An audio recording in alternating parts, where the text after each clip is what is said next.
प्रधानमंत्री नरेंद्र मोदी ने 8 अक्टूबर 2025 को नई दिल्ली के यशोभूमि कन्वेंशन सेंटर में एशिया के सबसे बड़े दूरसंचार और digital technology event India mobile Congress IMC 2025 के 9वें संस्करण का उद्घाटन किया।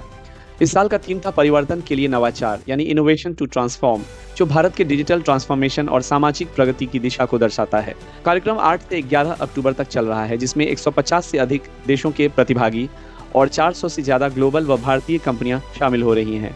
1.5 लाख से ज्यादा विजिटर्स, 7,000 से अधिक प्रतिनिधि इस इवेंट का हिस्सा बने हैं। प्रधानमंत्री ने कहा कि अब डिजिटल कनेक्टिविटी विलासिता नहीं बल्कि हर भारतीय की आवश्यकता है। देश ने 2G की चुनौतियों से लेकर हर जिले में 5G कवरेज तक का सफर तय किया है। भारत में 1 GB डेटा की कीमत आज एक कप चाय से भी कम है। 2014 के बाद से मोबाइल निर्माण 28 गुना, इलेक्ट्रॉनिक्स उत्पादन 6 गुना और मोबाइल निर्यात 127 गुना बढ़ा है। कार्यक्रम में 6G, quantum communication, optical network, semiconductor और साइबर फ्रॉड प्रिवेंशन जैसे अत्याधुनिक विषयों और तकनीकों पर चर्चा हो रही है। कई भारतीय स्टार्टअप्स ने quantum communication, 6G, optical communication, semiconductor और फाइनेंशियल फ्रॉड प्रिवेंशन जैसे क्षेत्रों में इनोवेशन प्रस्तुत किए। प्रधानमंत्री ने IMC को इंडिया का सबसे बड़ा डिजिटल प्लेटफॉर्म बताते हुए कहा कि भविष्य की तकनीक के लिए भारत की भूमिका अहम होगी। कल भारत ने 93वां वायुसेना दिवस मनाया। देश भर में श्रद्धांजलि और राष्ट्रीय गौरव के साथ 93वां वायुसेना दिवस मनाया गया। इस दौरान कई जगहों पर परेड और श्रद्धांजलि सभाएं आयोजित हुई, जिनमें वायुसेना के शौर्य को याद किया गया। तालिबान के सत्ता में आने के बाद अफगानिस्तान के विदेश मंत्री आमिर खान मुत्ताकी पहली बार भारत पहुंचे हैं। यह दौरा दोनों देशों के बीच उच्च स्तरीय कूटनीतिक रिश्तों का संकेत माना जा रहा है। इस यात्रा की सुरक्षा और रणनीतिक दृष्टि से भी अहमियत है।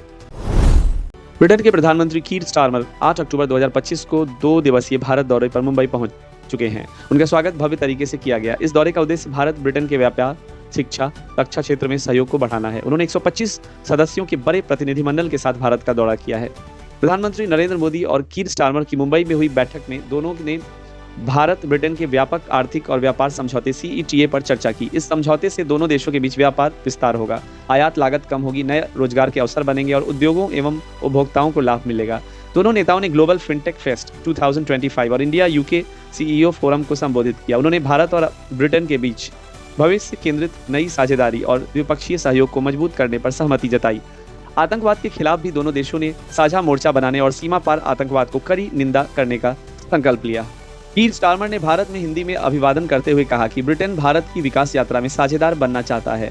भारत और ब्रिटेन लोकतंत्र, आज़ादी और कानून के राज जैसे साझा मूल्यों से बंधे नेचुरल पार्टनर्स हैं। इस दौरे को भारत ब्रिटेन के रिश्तों में नई ऊर्जा और व्यापक दृष्टि का प्रतीक माना जा रहा है। रूस ने अमेरिकी दबाव को नजरअंदाज करते हुए भारत को कच्चे तेल यानी क्रूड ऑयल पर बड़ी छूट दी है। यह छूट दिसंबर के लिए दी जा रही है, जिससे भारत का ऊर्जा खर्च कम होगा और रूस भारत संबंध मजबूत होंगे। मुंबई हाईकोर्ट में शिल्पा शेट्टी और राज कुंद्रा से 60 करोड़ रुपए की धोखाधड़ी मामले में लंबी पूछताछ हुई। कोर्ट ने दोनों को पहले पैसे जमा कराने का आदेश दिया है। कोलरिफ कफ सिरप से बच्चों की मौत के मामले में बड़ा एक्शन लिया गया है। तमिलनाडु के कांचीपुरम स्थित श्रीसन फार्मास्यूटिकल्स को स्थायी रूप से बंद करने का फैसला लिया गया है। यह निर्णय उस समय आया जब मध्य प्रदेश और राजस्थान समेत विभिन्न राज्यों में इस सिरप के सेवन से 20 से ज्यादा बच्चों की मौत हो गई है। जांच में पाया गया कि कंपनी के कफ सिरप में अत्यंत जहरीला रसायन डाईइथिलीन ग्लाइकॉल DEG सीमित मात्रा में कहीं अधिक पाया गया, जो किडनी फेलियर और मौत का कारण बना। इस वजह से तमिलनाडु, मध्य प्रदेश, राजस्थान, पंजाब, अरुणाचल प्रदेश सहित कई राज्यों में इस सिरप की बिक्री पर रोक लग चुकी है और श्रीसन फार्मा के मालिक रंगानाथन को भी पुलिस ने हिरासत में ले लिया है। भारत सरकार और घरेलू औषधि नियामकों ने कंपनी की सभी दवाओं को बाजार से वापस मंगाने और पूरे प्लांट को सील करने का आदेश दिया है। स्थायी रूप से बंदी की प्रक्रिया में Tamil Nadu drug regulatory authority CDSCO और स्वास्थ्य मंत्रालयों की टीमें मिलकर कार्रवाई कर रही हैं। पर्यटन को बढ़ावा देने के लिए तेलंगाना सरकार ने पर्यटकों की सुरक्षा के लिए विशेष पर्यटन पुलिस यूनिट्स का गठन किया है। इसका मकसद प्रदेश में पर्यटक अनुभव को सुरक्षित और सुखद बनाना है। भारत ने रूस से खरीदे जा रहे तेल का भुगतान अमेरिकी डॉलर या UAE दरहम के बजाय चीन की मुद्रा युआन में करना शुरू कर दिया है। इस फैसले के कई कारण और व्यापक अर्थव्यवस्था, कूटनीति और वैश्विक मुद्रा प्रणाली से जुड़े पहलू हैं। रूस पर पश्चिमी देशों ने यूक्रेन युद्ध के बाद कई आर्थिक प्रतिबंध लगाए हैं, जिनमें रूसी बैंकों को स्विफ्ट से काटना शामिल है। इस वजह से रूस को डॉलर में भुगतान प्राप्त करना कठिन हो गया है। रूसी तेल व्यापारी अब भारतीय रिफाइनरियों से उस तरह से भुगतान की मांग कर रहे हैं जो उनके लिए आसान और सुरक्षित हो। युआन में भुगतान करने से डॉलर या दरहम को पहले युआन में बदलने की महंगी और जटिल प्रक्रिया से बचा जा सकता है। भारत चीन के बीच हाल ही में सीमा विवादों के बाद तनाव कम हुआ है, जिसके कारण भारतीय सरकार ने युआन में भुगतान को मंजूरी दी है। इससे भारत के लिए भी रूस से तेल खरीदना आसान हो गया है, क्योंकि युआन को सीधे रूबल में बदला जा सकता है। यह कदम अमेरिकी डॉलर के वैश्विक प्रभुत्व को चुनौती देने वाला माना जा रहा है, खासकर जब तक ब्रिक्स देशों की साझा मुद्रा योजना और डॉलर के विकल्प पर चर्चा चल रही है। भारतीय सरकारी तेल रिफाइनरी इंडियन ऑयल कॉर्पोरेशन ने रूस को युआन में भुगतान करना शुरू कर दिया है, जिससे रूस से कच्चा तेल सस्ता और सुविधाजनक तरीके से मिल सकेगा। इससे भारत को रूस से रियायती दरों पर तेल खरीदने में आसानी होगी और वह विश्व में सबसे बड़ा रूसी तेल आयातक बन सकता है। इस कदम को अमेरिकी राष्ट्रपति डोनाल्ड ट्रंप सहित पश्चिमी देशों द्वारा डॉलर के प्रभुत्व को कम करने के प्रयास के हिस्से के रूप में देखा जा रहा है। भारत, रूस और चीन के बीच बेहतर कूटनीतिक संबंधों का भी इसमें योगदान है। भारत ने रूस से तेल खरीदने के भुगतान के लिए युआन का चयन रणनीतिक, आर्थिक और कूटनीतिक हितों के अनुसार किया है, जो डॉलर निर्भरता को कम करने और व्यापार को सुगम बनाने की दिशा में कदम है।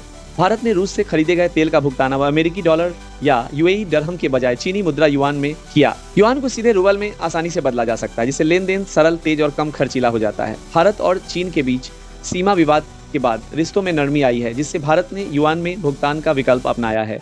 इससे भारत को रूस से रियायती दर पर तेल खरीदना आसान हो गया है। इस कदम को अमेरिकी डॉलर के प्रभुत्व को चुनौती देने वाला माना जा रहा है, खासकर ब्रिक्स देशों की साझा मुद्रा योजना के संदर्भ में।